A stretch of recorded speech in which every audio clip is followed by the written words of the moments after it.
Alright, so the last one, the last experiment that you're going to do is renin activity and substrate concentration. And this is a bit of an odd concept to talk about because it's talking about the milk.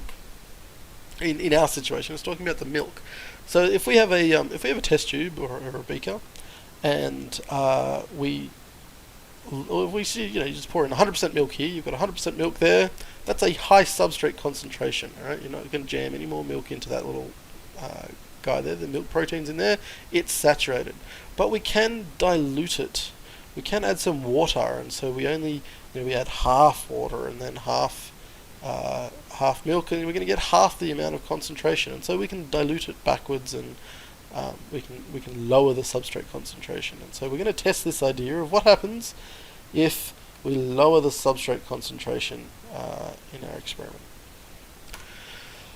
Alright, let's have a look. We set up 8 test tubes in a water of warm water. Good job, Stevens.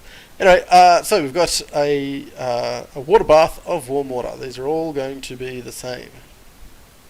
And so in order to make them different, what we're going to do is we are going to set up the following ratios of 30 mils of liquid. So test tube 1 is going to have 3 mils of milk and 27 mils of water. And test tube 2 is going to have 10 mils of milk and 20 mils of water. And then we're going to switch that around. We're going to go 20 mils of milk and then 10 mils of water. And then in the final last one, we're going to have the highest concentration. We're going to have 30 mils of milk and no water in there. Milk, we're saying, in terms of poured out of a full cream bottle. Alright, so variables to keep the same in each test tube is the amount of renin. Again, we're going to show you the technique of how to do that. We're going to keep the pH the same. We're going to keep it at the pH of milk. That's going to make our experiment very, very quick and easy. And you can actually just kind of quickly grab some universal indicator and test what the pH of milk actually is. And then we're going to keep the temperature the same. And now, renin is found inside the gut of mammals, so why don't we put it in warm water? All right, warm water, trying to replicate the conditions of a stomach. All right, so we have the independent variable. We have substrate concentration. All right, it's in a ratio of substrate to water. Okay, that's what we're changing. It's our ratio of substrate to water. That's our independent variable.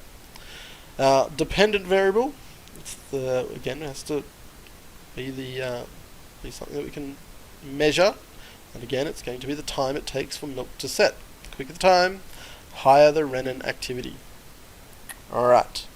So, going on, guys, I'm sure you're getting sick of me of showing me this, but again, third experiment, similar data table. Are we expecting results? Probably not.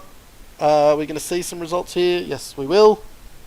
Oh, excuse me. And you are going to put the time in here, and then you are going to invert the time and draw your graph. You're going to mark your plots out and your appropriate scales and stuff, and you're going to get a graph there.